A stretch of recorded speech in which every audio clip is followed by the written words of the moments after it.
Hindu talkies நேயர்களுக்கு வணக்கம். Retro மெமரிஸ்க்காக இன்னைக்கு நம்ம கூட இருக்கவர் 80s கிட்ஸோட ரொம்ப ஃபேவரட்டான டைரக்டர். நிறைய வெள்ளி விழா படங்கள்லாம் கொடுத்துருக்காரு. டைரக்டர் கே ரங்கராஜ் சார் தான் நம்ம கூட இருக்காரு. வணக்கம் சார்.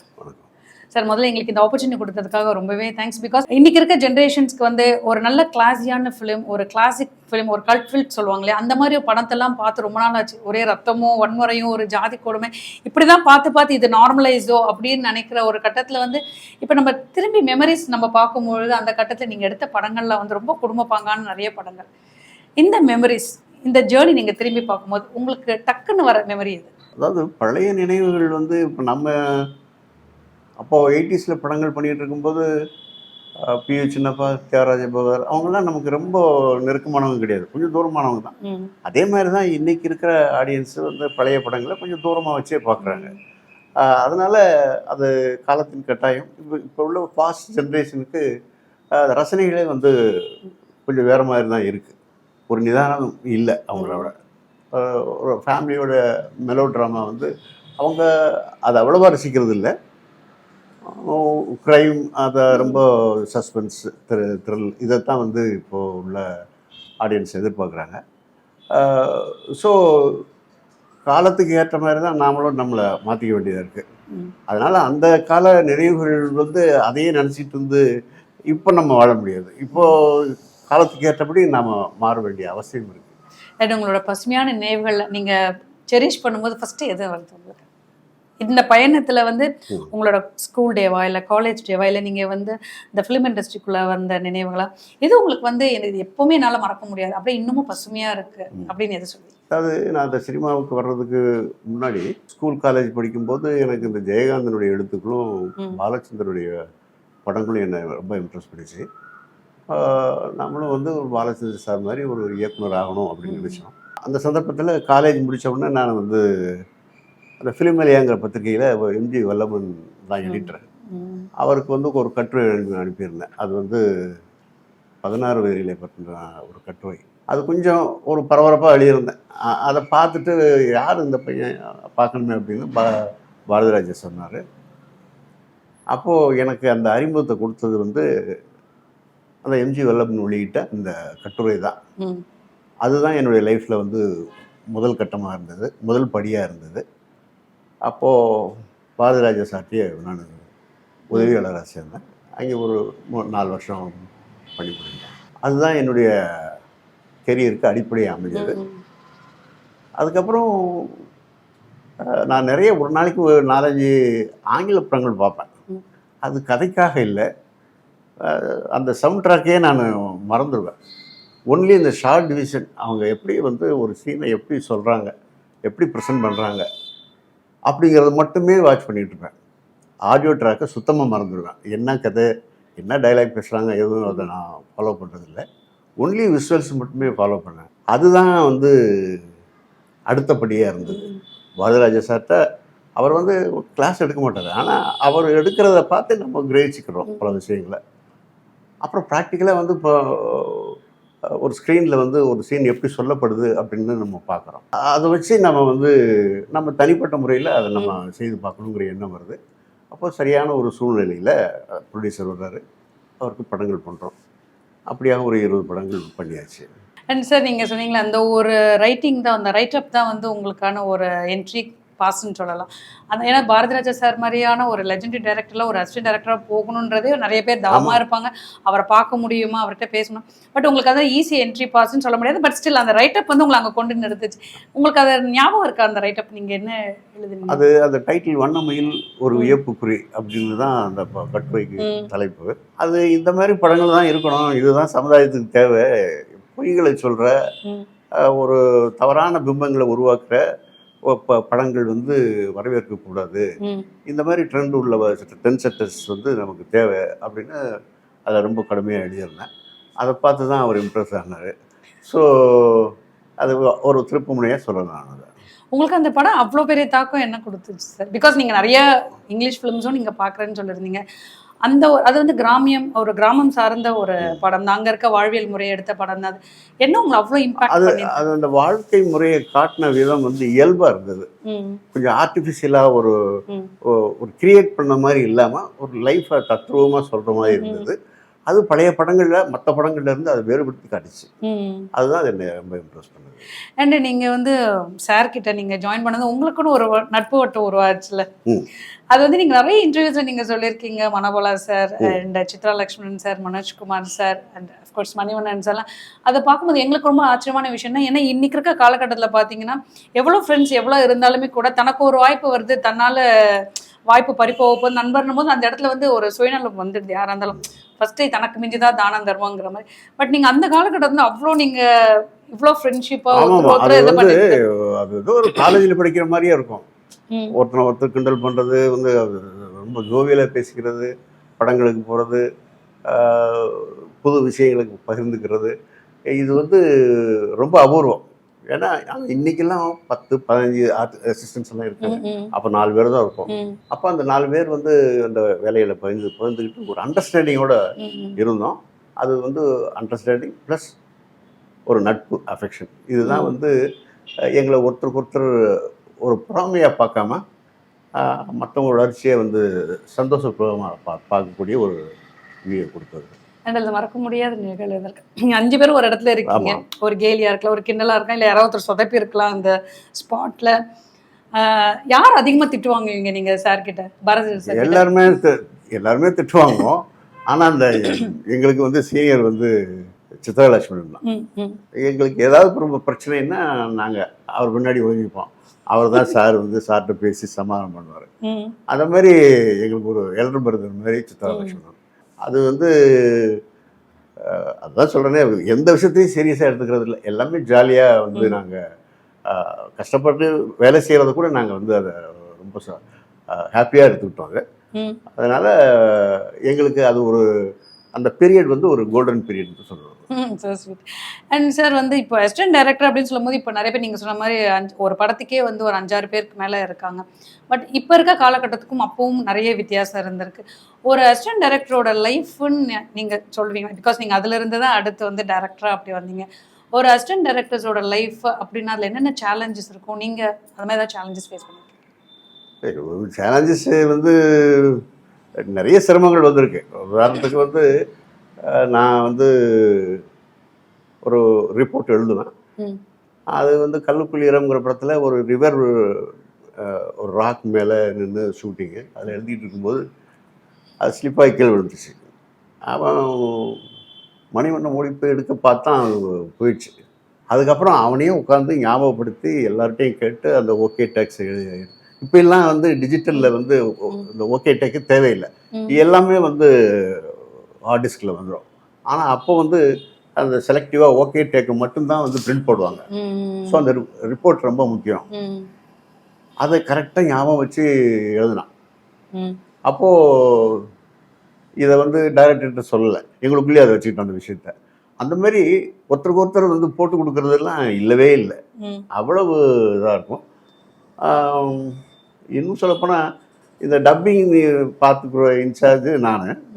அப்போ வந்து கமலஹாசன் சாருடைய ஒரே ஒரு டைலாகு, ராதா அப்படின்னு சொல்கிற ஒரு டைலாக், அது விட்டு போச்சு. அவரு ஹிந்தி ஷூட்டிங்கு போயிட்டாரு. ரிலீஸ் டேட்டும் ஃபிக்ஸ் பண்ணியாச்சு. ஃபஸ்ட் காப்பி எடுத்து சென்சார் பண்ணணும். அப்போ அந்த ஒரு டைலாக்கு என்னடா பண்ணுறதுன்னு நாங்கள் எல்லாம் தலையை பிடிச்சிட்டு இருக்கும்போது இவரை சித்ரா லட்சுமணன் தான் பலிகளாக்குனான். ஆனால் அவங்க வாய்ஸ் தான் கமலஹாசன் ஷூட் ஆகணும் அப்படின்னு சொல்லி அவர் வச்சு அந்த வார்த்தையை எடுத்து இன்சர்ட் பண்ணிட்டோம். பிரிவியூ எப்போ வந்தாலும் எங்களுக்குள்ளே திக்குன்னு இருக்கும், எங்கே கண்டுபிடிச்சிருவாரோ அப்படின்னு. நல்ல வேலை. என்ன படத்துக்கு சார் இது? Tick tick tick. Okay okay. 3 heroines இருப்பாங்க. ஆமா. Okay okay. அது இப்பவும் நினைச்சாலும் எங்களுக்கு ரொம்ப காமெடியா இருக்கும். அது ஒரு த்ரில்லான விஷயம். இங்க கண்டுபிடிச்சிருவாரோ அப்படின்னு. நல்ல வேலை கண்டுபிடிக்கல. அண்ட் உங்க குருநாதர் பத்தி நீங்க நிறைய வாட்டி பேசும்போது உங்களுக்கு வந்து அந்த ஒரு இது இருக்கும், ஒரு பெருமை அண்ட் ப்ரைட். அவரோட மாணவர்கள் நாங்கள்ன்ற உங்களுக்கு இது இருக்கும். சார் பத்தி சொல்லுங்க சார்.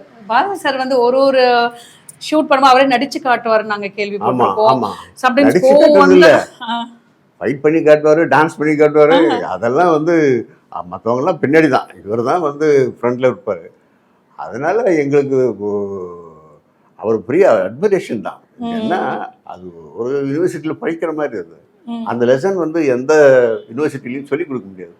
அவருடைய இன்வால்மெண்ட்டு டே நைட் பார்க்க மாட்டார். ம், ஒரு சின்ன வேலையை கூட அவர் எடுத்து செய்வார். ம். ஒரு சாதாரணனா கூட எடுத்து அள்ளி போடுவார். அந்த மாதிரியான ஒரு ஒரு இன்வால்மெண்ட்டு டெடிகேட்டடான அவருடைய person. பிளட்ல இருக்கு. ம். அப்படிப்பட்ட ஒருத்தட்ட வேலை செஞ்சது நாங்கள் பண்ண பெரிய புண்ணியம். இல்ல எங்களுக்கு இன்னொரு ஆச்சரியம் என்ன, பாரதி சார் பொறுத்தவரை நாங்க கேள்விப்பட்டது வந்து அவர் ஒரு ஆர்டிஸ்ட் வேணும்னா அவர் தேட மாட்டாரு. அந்த கூட்டத்துல இருக்கவங்க அவர் கண்ணுல யாராவது கரெக்டா பட்டா அவங்களே நடிக்க வச்சிருவாரு. ஏன்னா கிழக்கு சிமிலை படத்துல எல்லாம் வந்து மெயினா வந்து அந்த கிராமத்து ஆட்களே வச்சுதான் அவர் அந்த படம் எடுத்தார். நீங்க எல்லாமே அப்போ எங்கா இருந்திருப்பீங்க, அப்போ ஒரு ஹீரோ லுக்கா இருந்திருப்பீங்க. சார் உங்களெல்லாம் எப்படி விட்டாரு? இல்லை, அந்த காமெடியும் நடக்க இருந்தது. அஹ் ஏதோ மண்வாசனி படத்தில் கூட ரொம்ப நாளாக ஆர்டிஸ்ட் தேடிட்டு இருந்தார், கிடைக்கல. யோ கேரக்டர் அப்போ கூட நான் சார்ட்டு வெளியே வந்துட்டேன். அந்த டேட்டில் எல்லாம் பெரியாரியா, ஒரு வேளை நான் உன்னை கூப்பிடுவேன் அப்படின்னாரு. நல்ல வேலை அப்ப எங்களுக்கு டைரக்டர் கிடைச்சிருக்க மாட்டாரு, ஆக்டர் கிடைச்சிருப்பாரா? அந்த ஆபத்து நடக்கல. ஆபத்தா விபத்தா? ஆமா, விபத்து. Okay. விபத்துன்னு கூட சொல்லலாம். ஏன் உங்களுக்கு ஆக்டிங்ல இன்ட்ரெஸ்ட் இல்லையா? இல்லை, அதில் அவ்வளோவா ஆர்வம் இல்லை. ஏன்னா டைரக்டர்கிட்ட வந்த அத்தனை பேரும் நடிச்சிட்டாங்க. ஓ, சித்ரா லட்சுமணன், மணிவண்ணன், மனோபாலா, ஆமா. எல்லாருமே. பட் எனக்கு மட்டும் அதில் ஒரு ஆர்வம் இல்லாமல் இருந்தது. அதனால ஆனாலும் கூட அவர் படங்கள்ல ஒரு சின்ன சின்ன விஷயங்கள் பண்ணுவேன். ஓகே. பட் ஆனா எங்களுக்கு வந்து ப்ராம்ப்டா இதுன்னு சொல்ல முடியாது. இப்ப மணிவண்ணன் சார் எங்களுக்கு நல்லா தெரியும், சித்ரா லட்சுமணன் சார் நடிச்சது, மனோபாலா சார். மணிவண்ணன்லாம் ஒரு பழைய சார் மாதிரி அவ்வளோ பெரிய கேரக்டர் பண்ணிட்டான். அது ரொம்ப அசாத்தியமான ஒரு விஷயம். ஒரு கேரக்டரா சீரியஸ் கேரக்டர் ஆர்டிஸ்ட், அப்புறம் ஒரு காமெடி, எல்லாமே எல்லா அது அது மிகப்பெரிய விஷயம். ஒரு ப்ரொஃபஷனல் ஆர்டிஸ்டை விட அதிகமாக பண்ணிட்டாரு. அண்ட் இப்போ வந்து நான் உங்க ஃப்ரெண்ட்ஸ் பேர் சொல்லும்போது நீங்க டக்குன்னு அவங்கள பத்தியான ஒரு இது, இப்போ மணிவண்ணன் சார் நீங்க சொல்லிட்டீங்க, மனோபாலா சார். மனோபாலா அவன் நிறைய டான்ஸ் பண்ணுவான். பாட்டு போட்டாக்க அவன் டான்ஸ் பண்ணி காட்டுவான். அதனால அதில் அவனுக்கு ரொம்ப இன்வால்வ்மெண்ட் ரொம்ப ஜாஸ்தி. என்கிட்ட கூட டேப் ரெக்கார்டர்லாம் அப்போ கிடையாது. அவன் வீட்டில் இப்போ டேப் ரெக்கார்டர் வச்சுருப்பான். இந்த கலெக்ஷன்லாம் நிறையா இருக்கும். அவன் தங்கியிருந்த ரூமில் தான் போய் நான் ஹோல் டே கேட்பேன். 8 hours 10 hours அந்த பாட்டுக்கு கேட்பேன். அந்த மாதிரி எனக்கு அவ்வளவு ஃப்ரெண்டு தான். சித்ரா லட்சுமணன் சார் அதான் அவர் எனக்கு கொஞ்சம் சீனியர் ஆச்சே, அண்ணன் முறை அவர் அவர்கிட்ட நீங்க வியந்த விஷயம் இல்ல அவர்கிட்ட இருந்து கத்துக்கிட்ட அப்படி அவர்கிட்ட வியந்த விஷயம் அவருக்கு கோவமே நான் பார்த்தே இல்லைங்க. கிட்டத்தட்ட 50 வருஷமா பார்க்குறேன். அவர் கோவப்பட்டே நான் பார்த்ததில்லை. அவ்வளவு எவ்வளவு இக்கட்டான சூழ்நிலையிலையும் ரொம்ப கூலாக இருப்பார். அது ஒரு பெரிய கேரக்டர். அது ரொம்ப அட்மையர் பண்ணுறேன். And Manojkumar sir. மனோஜ்குமார் செல்லம்மா எங்கள் யூனிட்டில் வச்சிருக்கிற பேர் மின்னல் பாய். ஏன்னா அவ்வளோ ஸ்பீடாக வேலை செய்வாங்க. ஏதாவது ஒரு வேலை சொல்லிட்டா இந்த கேமராவை தட்டி விட்டுருவானோ, லைட்டை தட்டி விட்டுருவானோங்கிற பயம் எல்லாருக்கும் இருக்கும். அதனால மின்னல் பாய்னு எங்கள் கலைமணி சார் அவருக்கு பேர் வச்சிருப்பாரு. அந்த மாதிரி அவ்வளவு சுறுசுறுப்பு, அவ்வளவு ஆக்டிவ். அந்த பாடி டியூனிங் அந்த மாதிரி இருக்கும். அவ்வளோ ஸ்பீடாக இருக்கும். அது அவருடைய மைத்துனர் தான், மனைவியுடைய தம்பி தான் மனோஜ்குமார். Okay okay. பட் ஆனாலும் கூட அங்கே உறவினருங்கிற ஒரு லேபிளே இல்லாமல் ரொம்ப சின்சியரான அசிஸ்டண்ட்டாக இருப்பார். சார் இப்போ அடுத்து உங்கள் படத்துக்கு வரும்பொழுது நீங்கள் முதல்ல உங்கள் ஜானர் நீங்கள் ஃபிக்ஸ் பண்ணிட்டீங்களா? நம்ம ஒரு ஆடியன்ஸ் ஒரு ஃபேமிலி மெலோ ட்ராமா தான் நம்ம எடுக்கணும். சில பேருக்கு ஆக்ஷன் ஃபிலிம்ஸ் ரொம்ப பிடிக்கும், சில பேருக்கு த்ரில்லர், ஹாரர். இப்போ மணிவண்ணன் சாரோட இதெல்லாம் பார்த்தீங்கன்னா நிறைய பொலிட்டிக்கல் சடை இருக்கும், நிறைய ஹாரர் த்ரில்லர் இது இருக்கும். பட் நீங்கள் ஒரு ஃபிலிம் டைரக்ட் பண்ணணும்னு நினைக்கும் பொழுதே உங்களோட ஜானர் நீங்கள் ஃபிக்ஸ் ஜானர் ஆமாம், எனக்கு அந்த ஃபேமிலி சம்மந்தப்பட்ட மெலோ ட்ராமா தான் எனக்கு பிடிக்கும். ஸ்ரீதர் சார் படங்களை ஒரு பாரத ராஜா பாணியில் நம்ம டைரக்ட் பண்ண எப்படி இருக்கும் அப்படின்னு தான் என்னுடைய திங்கிங் இருந்தது. அது மாதிரி படங்கள் தான் நான் பண்ணேன். அதுக்கு மோகன் சார் அவங்கெல்லாம் ரொம்ப சாஃப்ட் நேச்சர், அந்த கேரக்டர் தான் சூட் ஆகும். அவர் நம்ம சிவகுமார் சார்லாம் அவர் ரொம்ப அபூர்வமான மனிதர். இப்போ அவ்வளோ செலவு வைக்கிறாங்க, இவ்வளோ செலவு வைக்கிறாங்க ஆர்டிஸ்ட்டுங்கெல்லாம் சொல்கிறாங்க. எனக்கு ஒரு விஷயம் தான் ஞாபகம் வருது. நான் 20 படம் எடுத்தால் கூட ஒரு 6 படம் சொந்தமாக எடுத்தேன். அதில் உனக்காக விவாதிக்கிறேங்கிற படத்தில் அவர் நடித்தார். அப்போது கொடைக்கானலில் ஷூட்டிங் முடிச்சுட்டு ஈவினிங் ஒரு 6-7 மணிக்கு அவர் ரூமுக்கு பக்கமாக போகிறேன். அப்போ டோரை ஓப்பன் பண்ணிவிட்டு என் தம்பி தான் வந்து ப்ரொடக்ஷனுக்கு கவனிச்சிக்கிட்டு. அப்போது வெளியே வந்து டேய் வாடா வந்துடுறா வாடா வாங்கிக்கோ அப்படின்னு கத்துறாரு. எனக்கு பயம், என்ன ஆகிப்போச்சோ என்ன தவறு நடந்துருச்சோ அப்படின்ட்டு. என்னண்ணா அப்படின்றான். பாருப்பா வாங்க மாட்டேங்கிறான்.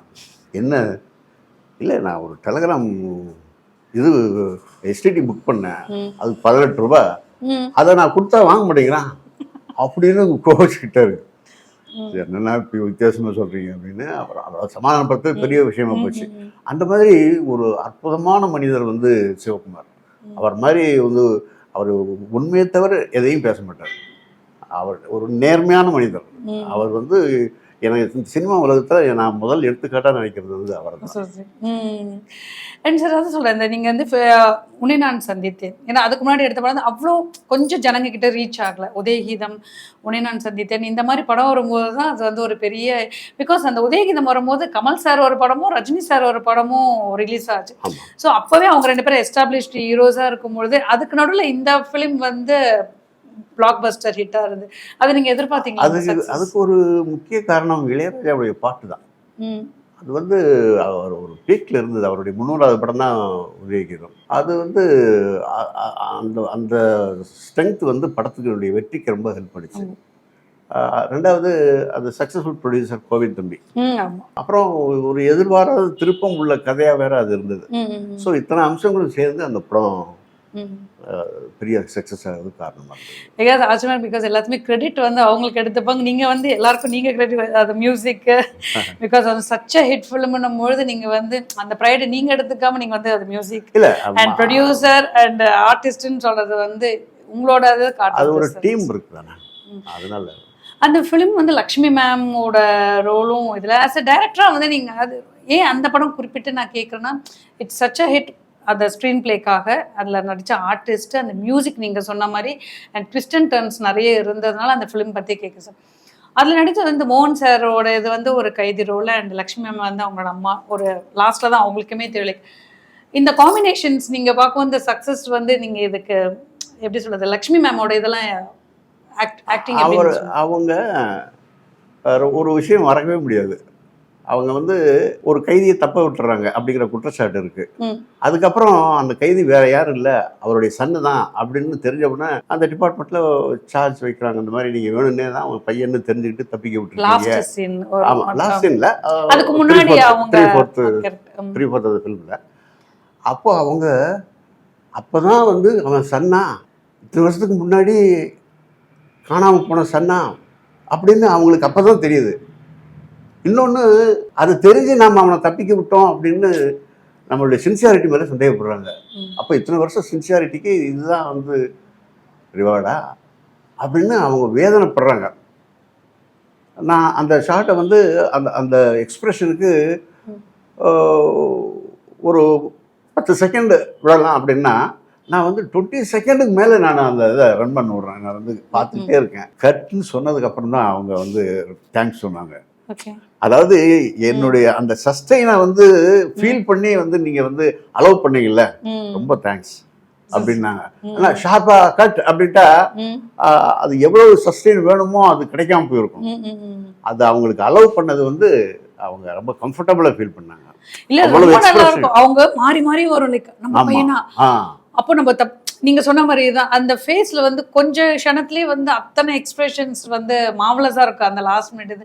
அண்ட் அதை தொடர்ந்து மோகன் சாரும் உங்களுக்கு அது கம்ஃபர்டபுள் ஆக்டர் ஆகிட்டாங்களோ? ஆமாம், அவர் தொல்லை இல்லாத மனுஷன். வந்து கரெக்டாக டேட் கொடுத்தாருன்னா ஆனர் பண்ணுவார், டைம் சொன்னார்னா கரெக்டாக வருவார், கரெக்டாக என்ன சம்பளம் பேசணுமோ அது ரொம்ப பர்ஃபெக்டாக இருப்பார். அதாவது சாஃப்ட்வேர் பர்சன் வந்து ரொம்ப ஒர்க் பண்ணுறதுக்கு ரொம்ப கம்ஃபர்டபுளாக இருக்கும். அண்ட் என்னோட ரேவதி மேமும் உங்களோட டீம்ல ஜாயின் பண்ணிட்டாங்க போல. ஏன்னா அவங்களும் அடுத்தடுத்து உங்களுக்கு இப்போ உன்னை நான் சந்தித்தேன்னு அவங்க இருந்தாங்க, முதல்ல அண்ட் உதயகீதத்துலயும் இருக்காங்க. முதல்ல வந்து மண்வாசனையில் பண்ணாங்க. அடுத்து 2வது படம் நான் பொண்ணு பிடிச்சிருக்குன்னு ஒரு படம் பண்ணேன். அதில் பாண்டியன் ரேவதி இதே பேர் தான் வந்து அதுவும் நல்ல சக்ஸஸ்ஃபுல்லாக போன படம் தான். உன்னை நான் சந்தித்தேன் வந்து அவங்களுக்கு ரொம்ப கம்ஃபர்டபுளான கேரக்டர்ஸ் எல்லாமே வந்து ஒரு பப்ளியா இருப்பாங்க. ஆமாம், அதாவது அப்பாவை சந்தேகப்படுறது, அந்த மெலோ ட்ராமாலாம் ரொம்ப அருமையாக ஒர்க் அவுட் ஆச்சு. அவங்க அம்மா கிட்ட அவங்க சந்தேகப்படும் பொழுது சுஜாதா மேமோட அந்த எக்ஸ்பிரஷன்ஸ் அண்ட் ம். அவங்களோட அந்த கோபம் வெளிப்பட அவ்வளோ நாள் பப்ளியாவே வந்துட்டு ஒரு பாதி இதுல வரச்சே வந்து அவங்களோட டிரான்ஸ்ஃபர்மேஷன் ஆமா. அண்ட் கிராமத்து மின்னல் அப்கோர்ஸ் அடுத்து அவங்க உங்க கூட பண்ணது. அண்ட் நீங்க வந்து நல்ல கம்ஃபர்டபுளா ஒரு ஃபேமிலி மெலோ ட்ராமால போயிட்டு இருக்கும்போது ஏன் நீங்க வந்து ஆக்ஷனுக்கு அதுக்கு காரணம் நான் வந்து சொந்தமாக 6 படங்கள் எடுத்தேன்னு சொன்னேன். அதில் வந்து சில தோல்வி தான். நம்ம இதுலேருந்து ஒரு கமர்ஷியலாக ஃபிலிம் பண்ணி பார்ப்போமே அப்படின்னு நினச்சதுக்கு காரணம் அதுதான் தர்மம் வெல்லும்னு ஒரு படம் பண்ணேன். அதுதான் வந்து நம்ம பாதையை விட்டு வெளியே போனது. பட் தெரிஞ்சதை நீங்க அந்த ரிஸ்க் எடுத்தீங்களோ? தெரிஞ்சு இல்லை, ஜனங்க வந்து ஃபைட் ரசிக்கிறாங்க, இது ரசிக்க மாட்டாங்களா அப்படின்னு நினைக்கிறது தான். எவரு சச்சில் சம்டைம்ஸ் வந்து மிஸ்ஃபர் ஆகிடும். அது வந்து எனக்கு அதுவும் அதுக்கு அடுத்த படங்களும் வந்து மிகப்பெரிய தோல்விங்கிறதுனால நான் அந்த சினிமா விட்டு நான் கொஞ்சம் விலகி வேற வேண்டியதாகி போச்சு. ஒரு பிரேக் கொடுத்துருந்தீங்க நீங்க. ஆமாம் ஆமாம். அதுக்கப்புறம் வந்து ஒரு 10 வருஷம் டெலிவிஷன் சீரியல் ஒரு 3000 எபிசோடு டைரக்ட் பண்ணேன். அதுக்கப்புறம் வந்து நிறைய டாக்குமெண்ட்ரி ஃபிலிம்ஸ், இந்த central institute of Indian language இருக்கு, மத்திய அரசு நிறுவனம், அதுக்கு நிறைய டாக்குமெண்ட்ரி ஒரு 10 இயர்ஸ் பண்ணேன். ஓகே. ஆமாம், அது நிறைய பிரபலங்களை பற்றி டாக்குமெண்ட்ரி ஃபிலிம் பண்ணேன். எம்எஸ் சுப்புலட்சுமி, எம்எல்வி, ஜிஎன்பி, இந்த மாதிரி நிறைய பேரை பற்றி பண்ணேன். பட் என்னன்னா அது வந்து பப்ளிக்கு வியூ ஆகல, வந்து அது தெரிய வரல. அதனால அந்த 10 வருஷம் அது என்னங்க, அதுதான் திருப்பி ஒரு கோபமாக கூட சொல்வேன். அந்த இன்ஸ்டியூட்டை ஏதாவது வந்து ஃபுட் கார்பரேஷன் கொடுத்தா கூட ஏதாவது ஃபுட் கிரெயின்ஸை வந்து ஸ்டோர் பண்ணி வைப்பான். எதுக்குமே லாய்க்கு இல்லாத ஒரு நிறுவனம். 10 வருஷ உழைப்பு, என்ன மாதிரி எத்தனை ப்ரொடியூசர்ஸ், எத்தனை டைரக்டர்ஸ் ஒர்க் பண்ணது வந்து இல்லாமல் அப்படி சும்மா பியூரோவில் போட்டி வச்சுருக்காங்க. அது வந்து ஒரு ஒரு பேட் எக்ஸ்பீரியன்ஸு. உள்ளபடியே லைஃப்பில் படித்ததே அப்போ தான், அந்த டாக்குமெண்ட்ரி ஃபிலிம் பண்ணுறதுக்காக படித்தோம். ஓகே. காலேஜில் படித்ததில் ஒன்றுமே இல்லைங்க, ஒன்றும் ஞாபகம் இல்லை. ஆனால் அப்போ தான் வந்து லைஃப்பை படிக்கிறோம். அதாவது அத்தனை பிரபலங்களை பற்றி டாக்குமெண்ட்ரி ஃபிலிம் எடுக்கும்போது தான் அவங்கள பற்றி நிறைய தரவாக தெரிஞ்சால் தான் வந்து நம்ம சொல்ல முடியும், தெரிஞ்ச மாதிரி சொல்ல முடியும். அந்த மாதிரி ரொம்ப அவ்வளோ கஷ்டப்பட்டோம். அந்த நாட்கள் வந்து கொஞ்சம் விரயமாகி போச்சு. அதுக்கப்புறம் தான் இந்த புது படம். ரொம்ப நாளாக வந்து இந்த சீனிவாசன் ஒரு அண்ணன் படம் ஒரு படம் எடுத்தார். அவர் வந்து நான் சொன்ன அந்த ஒரு கதையை கேட்டு ரொம்ப வருஷமாக அந்த படம் பண்ணணும் அந்த படம் பண்ணணும்னு சொல்லிட்டு இருப்பார். அவர் ஆரம்பித்தார், துரதிருஷ்டவசமாக அவரை கண்டினியூ பண்ண முடியல. இன்னொருத்தர் எம்எஸ் விஎஸ் மாணிக்கம் அப்படின்னு அவர் கம்ப்ளீட் பண்ணார். இது வந்து கொஞ்சம் சேஃபரா இருக்கணும் அப்படின்றதுக்காக கொஞ்சம் காமெடி, கொஞ்சம் மெலோ ட்ராமா, அப்படி அந்த மிக்சர்ல தான் இருக்கும். அண்ட் ரொம்ப வருஷம் கழிச்சு நாங்கள் கேஆர் விஜயா மேமையும் டெலிகரிங் சார் அஃப்கோர்ஸ் அங்கங்கே அவரோட இது நாங்கள் பார்க்குறோம். பட் கேஆர் விஜயா மேம் வந்து ரொம்ப வருஷம் கழிச்சு ஸ்க்ரீனில் பார்க்க போகிறன்றது ஒரு எக்ஸைட்டடாக இருக்குது. அண்ட் அது எப்படி 2 தலைமுறை நாங்கள் அந்த இதெல்லாம் போஸ்டர்ஸ்லாம் பார்க்கும்போது ஓரளவுக்கு எங்களுக்கு புரியுது. இது ஒரு ஜென்ரேஷன் இன்னொரு ஜென்ரேஷனோட லைஃப் பேஸ் பண்ணி தான் சொல்லிட்டு கொஞ்சமாக எங்களுக்கு அந்த ஸ்ட்ரீம்லைன் பண்ண முடியுமா? வாட் இஸ் அந்த ஃபிலிம் இப்போ நீங்கள் புதுசாக எடுத்திருக்க அந்த ப்ராஜெக்ட்? இல்லை, அந்த 2 லவ்வர்ஸும் சின்சியராக லவ் பண்ணுறாங்க. பட் அவங்களுக்கு பணம் முக்கியம்னு படுது 2 பேருக்குமே. ஆனால் பணம் முக்கியம் இல்லை, அன்பு தான் முக்கியம், பணத்தை விட அன்பு தான் முக்கியம் அப்படின்னு இந்த கப்பல் மூலமாக அவங்க ரியலைஸ் பண்ணுறாங்க. அண்ட் சார் உங்கள் ஃபிலிம் பற்றி பேசும்போது நீங்கள் சொன்ன மாதிரி மியூசிக் பற்றி பேசாமே இருக்கும். It's main part of the ஃபிலிமாக இருக்கும். அண்ட் ஆல்மோஸ்ட் நீங்கள் எடுத்த ஃபிலிமில் வந்து ஒரு 10 ஃபிலிம் 15 படம் ராஜா சார், 15 படம் ராஜா சார் இருந்திருக்கு. அண்ட் அவரோடான ஒர்க் பண்ண அந்த அனுபவம் சார்? அவரு உலகமே சொல்லிடுச்சு. உலகமே சொன்னா கூட நீங்க அவர் கூட பர்சனலா ஒர்க் பண்ணும்போது அவர் சின்ன சின்ன அந்த நுணுக்கம் அசைவுகள் நீங்க பார்த்து பிரமிச்சிருப்பீங்க, என்ஜாய் பண்ணியிருப்பீங்க. அவர் கூட இந்த ஒரு க்ஷணமும் வந்து உங்களுக்கு ஒரு மெமரிஸா இருக்கும். அவரு ஒரு 7 மணிக்கு வந்தா காலையில் ஒரு சாங் ரெக்கார்டிங், ஈவினிங் ஒரு சாங் ரெக்கார்டிங் முடிப்பாரை தவிர ஒரு வார்த்தை கூட மற்றவங்கள பற்றி பேச மாட்டார். அவன் இப்படி இவன் இப்படி இப்போ இந்த காசிப்ஸ் எல்லாம் பேசுறதெல்லாம் அவரை நான் கேட்டதே இல்லை. பல வருடங்கள், ஒரு 10 வருடங்கள் அவரோட நான் நிறைய பழகியிருக்கேன். பட்டு அந்த சின்சியாரிட்டி, அந்த மியூசிக்கை தவிர வேறு எதையும் அவர் நினைக்க மாட்டார். அது வந்து அது அப்புறம் புதுசாக கற்றுக்கணுங்கிற விஷயங்கள் வந்து ரொம்ப அபூர்வம். 4 மணிக்கெல்லாம் எழுந்து இந்த இது கர்நாடிக் மியூசிக் கற்றுக்கிட்டு ஒரு 7 மணிக்கு வந்து அது அப்படின்னே அப்ளை பண்ணி பார்ப்பார். அதுதான் பெரிய விஷயம். இப்போ அந்த கர்நாடக இசை பாடுற ஜாம்பவான்கள்லாம் 30 வருஷம் 40 வருஷம் பாடுவாங்க. ஆனால் அதையே தான் பாடிட்டு இருப்பாங்க. ஆனால் சொல்ல வந்தது வராதமாக பாடுறது அப்படின்னு ஒன்று அவங்களுக்குள்ள பேசிக்குவாங்க. ஆனால் வந்ததே தான் பாடுவாங்க. ஆனால் இவர் அன்னைக்கு ஏர்லி மார்னிங் கற்றுக்கிட்டதை இங்கே வந்து அப்ளை பண்ணுவார். அதை கிரியேட் பண்ணி பார்ப்பாரு. அந்த ராகத்தை ஃபிலிம் மியூசிக்காக கன்வெர்ட் பண்ணி பார்ப்பாரு. அது ஒரு பெரிய ஒரு தேடுதல் வேட்டை தான். நியூ கிரியேஷனை வந்து அவர் வந்து அவ்வளோ தூரம் கர்நாடிக் மியூசிக்கை ஃபிலிம் மியூசிக்காக கன்வெர்ட் பண்ணி பல பாடல்கள் கொடுத்துருக்காரு. அதே மாதிரி பேசிக்காக அவர் வெஸ்டர்ன் கற்றுக்கிட்டு இருக்காரு.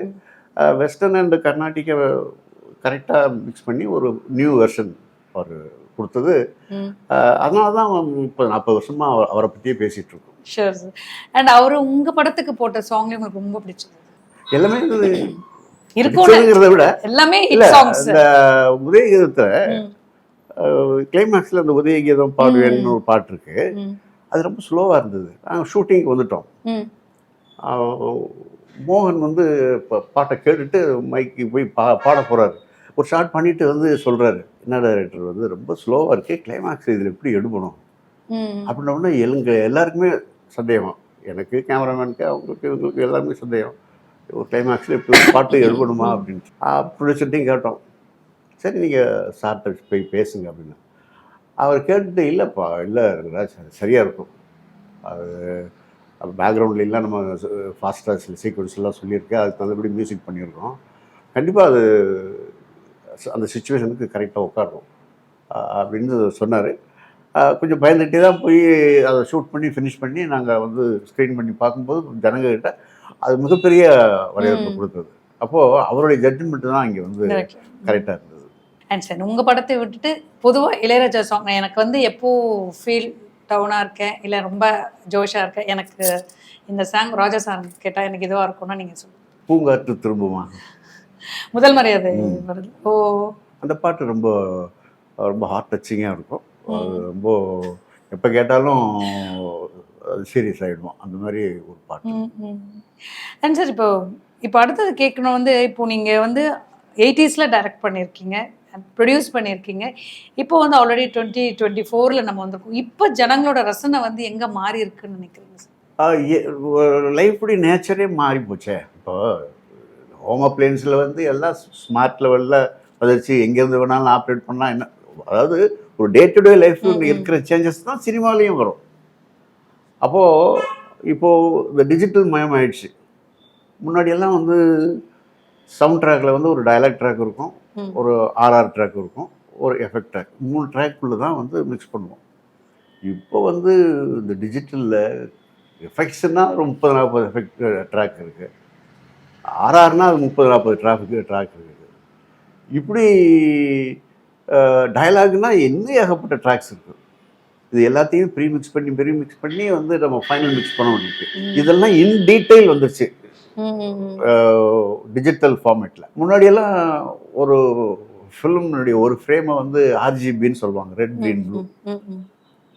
அது ஃபுல் ஃப்ரேமை தான் வந்து அட்ஜஸ்ட் பண்ண முடியும். இப்போ வந்து டிஜிட்டலில் எவ்ரி டாட்டை வந்து தனி லேயராக பிரிக்கலாம். அவ்வளவு லேயர்ஸாக பிரித்து என்ன வேணாலும் எப்படி வேணாலும் அதை வந்து உருமாற்றலாம். ஆனால் அப்போல்லாம் வந்து ரொம்ப ரஃபாக தான் பண்ண முடியும் ஒரு ஃப்ரேம். ஆனால் எவ்வளவு கிளாசிக் வந்திருக்கு அந்த லெவல்லையே பாருங்கள். ஒரு ஃப்ரேமை வந்து RGB ரெட் க்ரீன் ப்ளூ அப்படின்னு எடுத்துக்கிட்டிங்கன்னா அது 25 ஸ்டாண்டர்டைஸ் பண்ணி வச்சுருப்பாங்க. அது கேமராமேன் ஷூட் பண்ணும்போது ஒரு இடத்துல ரெட்டு கம்மியாக இருக்குது அப்படின்னா அவர் 27 வைப்பார், க்ரீன் கம்மியாக ரொம்ப ஜாஸ்தியாக இருக்குன்னா அது 16 வைப்பார். அப்படி தான் ஒரு ஃப்ரேமை வந்து நம்ம அட்ஜஸ்ட் பண்ண முடியும்.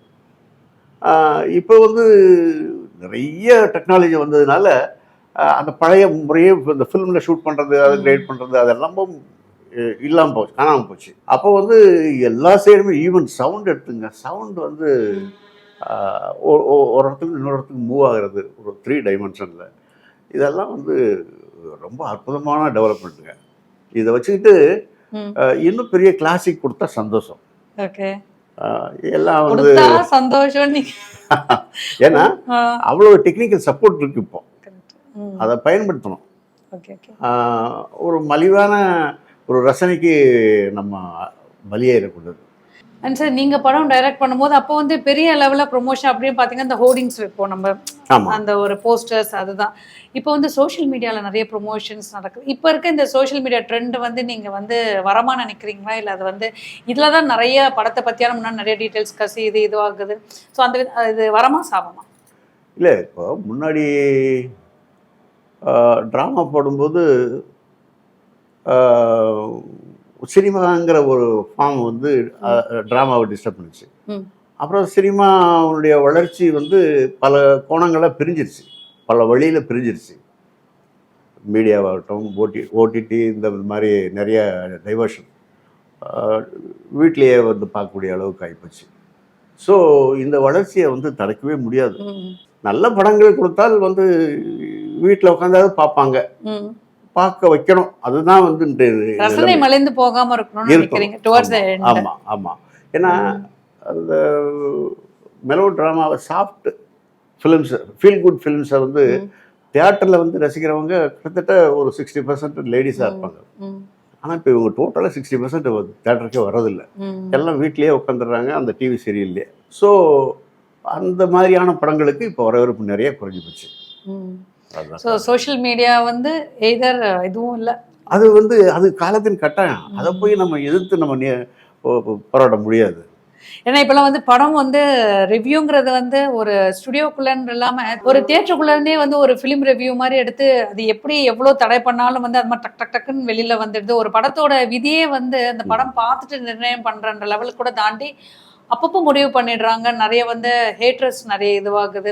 ஸோ நிறைய ஃபிலிம் ப்ரொடியூசர்ஸ் பக்கத்துல இருந்து பார்க்கும்பொழுது இது நிறைய எங்களுக்கான செட்பேக்குங்கிற மாதிரிலாம் சொன்னதான். நீங்கள் ஒரு ப்ரொடியூசராக இருந்ததுனால இந்த கொஷின் இது பண்ணது. ஸோ சார் நீங்கள் வந்து ப்ரொடியூசராக இருந்திருக்கீங்க. இப்போ வந்து நிறைய நாங்கள் கேள்விப்பட்டது வந்து ஒரு படம் ப்ரொடியூஸ் பண்ணுறதுக்கு அவ்வளோ க்ரோர்ஸ், முந்தி வந்து லேக்ஸில் இருந்தது, இப்போ க்ரோர்ஸ். ஒரு ஆர்டிஸ்ட்டுக்கான சம்பளமாகட்டும், ஒரு பேன் இண்டியான்னு ஒரு டேக், இப்போது அதுக்கான ப்ரொடக்ஷன் காஸ்ட் அவ்வளோன்றாங்க. உண்மையிலேயே வந்து இவ்வளோ க்ரோர்ஸ் அண்ட் க்ரோர்ஸ் வந்து புழங்குற இண்டஸ்ட்ரி தான் சினிமா. இல்லை, ஃபஸ்ட்டு வந்து மணி வேல்யூ குறைஞ்சி போச்சு, அது ஒரு ரீசன். மற்றபடி அப்புறம் இப்போ டெக்னிக்கலாக நிறைய செலவு பட்ஜெட்டில் இன்வால்வ் ஆகிடுச்சு. அப்புறம் ரெண்டாவது ஆர்டிஸ்ட் வளர்ந்துட்டாங்கன்னா அவங்களுடைய டிமாண்டு அது வேறு. இது எல்லாம் தான் காரணமே தவிர மற்றபடி சாதாரணமாக சிவாஜி சார் கூட வந்து மரத்தனவில் தான் உட்காந்து மேக்கப் போடுவார், அங்கே தான் இருப்பார். இப்போ சின்ன ஆர்டிஸ்ட்டு கூட வந்து கேரவல் கேட்குறாங்க. இப்படி ஒரு ஆஸ்பெக்ட்லேயுமே வந்து காஸ்ட் ஜாஸ்தி. அண்ட் சார் அகைன் திரும்பவும் வந்து இன்னைக்கு வந்து திரும்ப இளைய தலைமுறைக்கு வந்து எல்லாமே நார்மலைஸுன்ற மாதிரி நம்ம ஃபிலிம்ஸ் வர ஆரம்பிச்சிடுச்சு. ஒரு ஃபிலிம் எடுத்தாலே ஈவன் வந்து ஒரு பெண் கூட வந்து ஒரு சிகரெட் பிடிக்கிறதோ, இல்லை வந்து அவனோட ஆண் நண்பர்களோட சேர்ந்து ஒரு பப்பில் வந்து ட்ரிங்க்ஸ் பண்ணுறதுங்கிறது, ஒரு லிவ் இன் ரிலேஷன்ஷிப் எல்லாமே நிறைய வந்து இப்போது நம்மளோட வேல்யூ கல்ச்சர்ஸ் எல்லாமே இப்போ வந்து டாக்ஸிக் ஆகிடுச்சு. எங்களுக்குலாம் வந்து உங்கள் படம் அந்த இதெல்லாம் பார்த்துட்டு இப்போ இது நார்மலைஸ்னா இதுவும் நீங்கள் காலத்தின் கட்டாயம் இப்படி தான் நம்ம அக்செப்ட் பண்ணிக்கணும்னு நினைக்கிறீங்களா, இல்லை ஆஸ் சொசைட்டிக்கு நம்மளோட இது என்ன நினைக்கிறீங்க? அங்கே தான் ஒரு போராட்டம். அதாவது பாரதிராஜா சார் என்ன வந்து வெற்றி அடையணும்னு நினச்சா கூட ஒரு அளவுக்கு மேலே கீழே இறங்க மாட்டாங்க, காம்ப்ரமைஸ் பண்ண மாட்டாங்க. இது வந்து ஒரு சீப் ரசனை அப்படின்னு அவங்களுக்கே தெரியும். அதனால் வந்து இது வந்து ஒரு போராட்டம் தான். இப்போ சயின்ஸுன்னு எடுத்துக்கிட்டிங்கன்னா இப்போ வந்து இந்த 5th ஜென்ரேஷன் கம்ப்யூட்டரில் ஏஐ தான் டாப் மோஸ்ட் இன்வென்ஷன் சொல்கிறாங்க. அது ஏஜிஎஸ்ங்கிறாங்க, அப்புறம் வந்து ஆர்டிஃபிஷியல் சூப்பர் கம்ப்யூட்டருங்கிறாங்க. இதெல்லாம் மனித வளர்ச்சி தான். ஆனால் அதுவே வந்து வீழ்ச்சியாகவும் பார்க்கப்படுது. இந்த சயின்ஸ் வந்து நம்ம வாழ்க்கையில் வந்து ஒரு அச்சுறுத்தலை கொடுக்குது, ஒரு மைனஸாக இருக்குன்னு ஒரு வியூ இருக்குது. அது மாதிரி தான் இன்றைய காலமும் ஒரு வெஸ்டர்ன் கல்ச்சர் வந்து நம்மளை ஆட்டி படைக்குது. அது நாமளும் அது தெரியாமல் அதுக்கு ஆடிக்கிட்டு இருக்கோம். ஸோ இந்த போராட்டத்தை எதிர்கொள்ள வேண்டியது இந்த படைப்பாளிகளுடைய கடமை. அது வந்து ஒரு ஸ்ட்ரகிள் பண்ணி தான் அவங்க வந்து தங்களை ப்ரூவ் பண்ண வேண்டியது. ஏன்னா பிகாஸ் ஃபிலிம்கே நம்ம பேசும்பொழுது ஒரு டிவி வீட்டுக்கு ஒரு நடு கூடத்தில் இருக்கக்கூடிய ஒரு டிவியில் இருக்கக்கூடிய சேனல்ஸில் பார்க்கக்கூடிய சீரியல்ஸ் எல்லாமே இப்போ அப்படி தான் இருக்குது. நீங்கள் வந்து ஃபிலிம் ப்ரொடக்ஷன் வந்து அப்புறம் வந்து சீரியலுக்கும் நீங்கள் டைரக்ட் பண்ணியிருக்கீங்க. ஸோ அதை எப்படி கண்ட்ரோல் பண்ணலாம்னு நினைக்கிறீங்க? கண்ட்ரோலே பண்ண முடியாமல் தலைவிரிச்சு ஆடுது. நான் வந்து ஒரு 15 வருஷமாக டிவி சீரியலை பார்க்கல. ஓகே. ஐயோ! ஏதாவது ஒரு 5 நிமிஷம் பார்த்தோம்னா, எல்லா லேடி கேரக்டரும் வந்து நான் ஒழிச்சிருவேன் பாரு, கொலை பண்ணிடுவேன் பாரு, இதே சத்தம் தான் கேட்குது. கிட்டத்தட்ட 10 சீரியல்னு ஓடுற நேரத்தில் அது மட்டும்தான் வந்து கேட்குது. இது ரொம்ப மோசமான காலம், மோசமான ரசனை. இந்த பெண்களை வந்து ரொம்பவும் கரப்ட் பண்ணுது, வன்முறையை தூண்டுது. இதெல்லாம் வந்து ஒழிக்கப்பட வேண்டிய கலாச்சாரம். அதாவது நம்ம மாடர்னாக ட்ரெஸ் பண்ணுறவங்களுக்கு கூட வேற, மைண்டை கரெக்ட் பண்ணுறது வந்து அந்த அவங்க பேசுகிற டயலாக், அந்த சத்தம், இது வந்து நெகட்டிவ். ஆமாம், இது வந்து ஒரு நல்ல விஷயங்களை பேசினா நல்லது தான் செய்வோம். ஆனால் எந்த நேரமும் கெட்ட விஷயங்களாக பேசிகிட்டு இருந்தால் அப்புறம் நம்ம எண்ணமும் அப்படி தான் மாறி கரெக்ட் ஆகிடும் அப்படிங்கிறது என்னுடைய எண்ணம். இன்னைக்கு வந்து அந்த வேலையை ரொம்ப சரியாக பண்ணிக்கிட்டு இருக்கு இந்த டெலிவிஷன் சீரியல்ஸ். ரொம்ப சரியாக பண்ணிட்டு இருக்காங்க. இது அப்ரிசியேஷனா இல்லை இது ஒரு குட்டம் இல்லாமல் குட்டு இல்லை, அதை விட வேறு ஏதாவது இருந்தால் கூட சொல்லுங்கள். ஓகே. அண்ட் சார், உங்களோட இந்த ஜேர்னி நீங்கள் இந்த மாதிரி உட்காந்து திரும்பி பார்க்கும்போது சினிமாவில் நீங்கள் கற்றுக்கிட்ட பாடம் என்ன சார்? படம் எடுக்கக்கூடாதுன்றது தான். Oh my god. அதாவது ஏதாவது ஒரு வேலையை செய்யணும். டைரக்ட் பண்ணால் டைரக்ட் மட்டும் பண்ணணும், ப்ரொடியூஸ் பண்ணால் ப்ரொடியூஸ் மட்டும் பண்ணணும். ஓகே. ஆமாம், மற்றபடி ரெண்டையும் சேர்ந்து பண்ணும்போது நமக்கு தரமுறதுக்கு வாய்ப்புகள் நிறைய இருக்குது. அண்ட் சார், நீங்கள் வந்து நிறைய இன்டர்வியூவில் வந்து நீங்கள் கேபி சார் பற்றியும் நிறைய நீங்கள் மென்ஷன் பண்ணியிருக்கீங்க. ஸ்ரீதர் சார் படம், கேபி சார் படம் தான் எனக்கு பெரிய இன்ஸ்பிரேஷனாக இருந்தது அப்படின்னு சொல்லி. எனக்காவது கேபி சாரை பார்க்குற வாய்ப்பு கிடைச்சதா, இல்லை சார் உங்ககிட்ட பேசியிருக்காரா? நான் ஒரு அசிஸ்டன்ட் டைரக்டராக இருக்கணும்னு, உங்கள் கதை சொல்லணும்னு அவர்கிட்ட ட்ரை பண்ணியிருக்கேன். பட் அதுக்கு உண்டான சந்தர்ப்பங்கள் கிடைக்கல. ஆனால் அந்த உன்னை நான் சந்தித்தேன் படம் வந்த சமயத்தில் பெங்களூர் கனிஷ்கா ஹோட்டலில் அவரை பார்த்தேன். நான் ஒரு ஷூட்டிங்காக போயிருந்தேன், உதயகீதம் ஷூட்டிங்காக. அப்போது ரங்கராஜ், உங்கள் படங்களை நான் பார்க்குறேன், உன்னை நான் சந்தித்தேன், the best film, keep it up அப்படின்னாரு. அது வந்து அதுக்கப்புறமும் பல சந்தர்ப்பங்களில் வந்து எனக்கு கடிதமே எழுதி ஒருத்தட்ட கொடுத்து அனுப்பிச்சிருக்காரு, என்னை வாழ்த்தி. அந்த மாதிரி யங்ஸ்டர்ஸுங்களை வந்து என்கரேஜ் பண்ணுறதில்ல, அவங்கள பற்றி நல்ல விதமாக சொல்லி அவங்கள உற்சாகப்படுத்துறதில் அவர் கிரேட்டு. இந்த உன்னை நான் சந்தித்தேன் கோவி தம்பிக்கு நான் முதல் படமாக பண்ணும்போது அவர் வந்து எப்பயுமே அவருக்கு ரொம்ப பிடிக்கும் அந்த மெலோ ட்ராமா, மனசை நெகிழ வைக்கிற விஷயங்கள் ரொம்ப பிடிக்கும். அது இந்த படத்தை போட்டு காட்டிட்டு ப்ரிவியூவில் பிஃபோர் ரிலீஸு, உங்களுக்கு இந்த படத்தில் இந்த எத்தனை தரம் அழகாட்சி வந்தது அப்படின்னு கேட்பாரு. அவ்வளவு குழந்தைத்தனமாக இருப்பார். ஆனாலும் கூட அந்த நல்ல விஷயங்களை வந்து அவ்வளவு தூரம் வந்து அப்சர்வ் பண்ணுவார், அதை அப்ரிசியேட் பண்ணுவார். அது வந்து எனக்கு என்னுடைய கரியரில் ஒன்று நான் சந்தித்தேன் ஒரு நெகிழ்வான படம்ங்கிறது என்னுடைய கருத்து. அண்ட் உங்களுக்கு கேபி சாரோட படம் எது ரொம்ப பிடிக்கும்?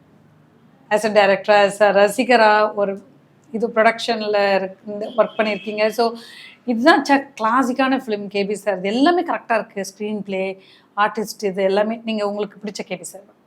பானுமதி சொல்லுவேன். அவர் வந்து லைஃப்பில் வந்து ஆம்பிஷியஸாக இருக்கணும், வந்து அந்த ஒரு உற்சாகத்தை கொடுத்தது அந்த படம். எந்த தோல்வி வந்தாலும் அதை சந்திக்கலாம் அப்படிங்கிற தைரியத்தை கொடுத்தது அந்த படம். அது வந்து எனக்கு மறக்க முடியாத படம் அவருடைய படங்கள்ல. அண்ட் நீங்கள் நன்றியோட நினச்சி பார்க்குற தருணங்கள்? அஃப்கோர்ஸ் நீங்கள் உங்கள் குருநாதரை சொல்லுவீங்க. அப்பார்ட் ஃப்ரம் தட், பிகாஸ் அவங்களாம் வந்து டிஃபால்ட், நம்ம வந்து சொல்லவே மேண்டேட்ரி. நம்ம அதுதான் இந்த ஃபீல்டுக்குள்ளே வந்து இத்தனை நாள் இருக்கு. அட்லீஸ்ட் நீங்கள் சஸ்டெயின் பண்ணிட்டு இப்போ கம்பேக் கொடுக்க போகிறீங்க வேற ஒரு அழகான ஒரு படத்து மூலம். பட் வேறு தருணங்களில் இந்த இடத்துல எனக்கு இவங்களோட இது இருந்தது, ஒரு கைடன்ஸ் இருந்தது, இல்லை இவங்க இதை ஹெல்ப் பண்ணியிருந்தாங்க, இந்த ஆப்பர்ச்சுனிட்டியில் வந்து நிறைய இது வந்து மெமரிஸ் தானே சார், ரெட்ரோ மெமரிஸ். அந்த மாதிரி நீங்கள் யாரும் இல்லை, என்னை பொறுத்த மட்டும் இந்த லைஃபுக்கு காலை எடுத்து வச்சதுக்கு ஒரே காரணம் எம்ஜி வல்லபன் தான். அவர் என்னுடைய கட்டுரையெல்லாம் பிரசனம் பண்ணுவார். அப்புறம் இந்த கட்டுரையை பிரசனம் பண்ணதுனால தான் அவருடைய அறிமுகம் கிடைச்சி நான் அவருடைய உதவியாளராக போனேன். அப்புறம் எனக்கு என்னுடைய ஸ்கிரிப்ட்லாம் அவர் வந்து அவர் ஒர்க் பண்ணுவார். எல்லா படங்கள்லையுமே எம்ஜி வல்லபன் ஒர்க் பண்ணுவார். ஸோ அந்த ஒரு கேரக்டர் என்னால் மறக்க முடியாது. அண்ட் உங்கள் படம் அவர் படத்தை நீங்கள் விமர்சனம் பண்ணதுனால ரைட் அப்னாலும் உங்களுக்கு ஒரு ஆப்பர்ச்சுனிட்டி கிடையாது. உங்கள் படத்தை யாராவது விமர்சனம் பண்ணி உங்களுக்கு அதில் பெஸ்ட் அண்ட் ஒர்ஸ்ட் ஏதாவது இருக்கா? இல்லை, கண்டிப்பாக வந்து இப்போது சிலர் பாராட்டும் போது சிலர் எதிர் விமர்சனம் செய்வாங்க தான். அதில் வந்து நம்ம அப்படி மனசு முன் பண்ணுற மாதிரி எதுவும் எந்த விமர்சனம் அஃப்கோர்ஸ் உங்க ஃபிலிம்ஸ் எல்லாமே வந்து ஃபேமிலி மெலோ ட்ராமான்றதால ஐ திங்க் அந்த மாதிரி அதாவது சில விமர்சனம் தவறுன்றதுனால அதை மன்னிச்சு விட்டுருவாங்க. சரி சரி ஓகே. எனிவே சார், அண்ட் வந்து உங்களோட இந்த நியூ ஃபிலிம்காக நாங்கள் ரொம்ப ஆவலாக எதிர்பார்த்துட்டு இருக்கோம். பிகாஸ் ஆஃப்டர் லாங் இயர்ஸ் உங்களோட ஃபிலிம் அண்ட் வந்து ஸ்ரீகாந்த் சார் வந்து அஃப்கோர்ஸ் எல்லாருக்குமே ரொம்ப பிடிச்ச ஒரு ஆக்டர். அவருமே வந்து கொஞ்சம் படம் அவரது நடுவில் இல்லாமல் இருந்தது. ஆமாம். அண்ட் நாங்கள் சொன்ன மாதிரி KR Vijayamma, Delhi Ganesh sir, and ரொம்ப அவ்வளோ எதிர்பார்த்தோம். இந்த ஃபிலிம் எப்போ ரிலீஸ் அந்த மாதிரி ஏதாச்சும்? படம் ஃபினிஷ் ஆயிடுச்சு, இன்னும் 1 or 2 months ரிலீஸ் ஆகும். இதில் வந்து நாங்கள் ரொம்ப எதிர்பார்க்கறது இதனுடைய கிளைமேக்ஸ் போர்ஷனில் ரியல் கிளேடர் யூஸ் பண்ணியிருக்கோம். அந்த ஆக்ஷன் சீக்வன்ஸ் அது ரொம்ப த்ரில்லிங்காக இருக்கும்.